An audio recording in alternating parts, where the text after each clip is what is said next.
সেনাবাহিনী থেকে brigadier general Abdullahil আমান আজমির বরখাস্তের আদেশ প্রত্যাহার করা হয়েছে। শুক্রবার বাংলাদেশ সেনাবাহিনীর ভেরিফাইড ফেসবুক পেজে এক পোস্টের মাধ্যমে বিষয়টি নিশ্চিত করা হয়েছে। পোস্টে বলা হয়, গত 24 ডিসেম্বর ব্রিগেডিয়ার জেনারেল আব্দুল্লাহিল আমান আজমিকে তার বরখাস্তের আদেশ বাতিল করে 2009 সালের 24 জুন থেকে ভূতাপেক্ষভাবে অকালীন অবসর প্রদান করা হয়েছে।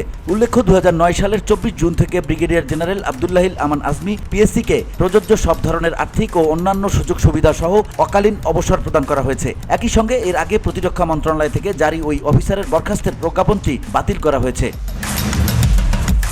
সেনাবাহিনীতে মেধাবী ও চৌকস কর্মকর্তা হিসেবে পরিচিত ছিলেন আব্দুল্লাহিল আমান আজমি। কর্মজীবনে তিনি বিভিন্ন পদক ও পুরস্কারে ভূষিত হন। 2016 সালের 23 আগস্ট নিখোঁজের পর চলতি বছরের 5 আগস্ট সরকার পতনের পরের দিন সন্ধান মেলে সাবেক এই সেনা কর্মকর্তার। সেই সময় সংবাদ সম্মেলনে নিজের বরখাস্তের আদেশ প্রত্যাহারের আইনি লড়াই চালাবেন বলে জানান।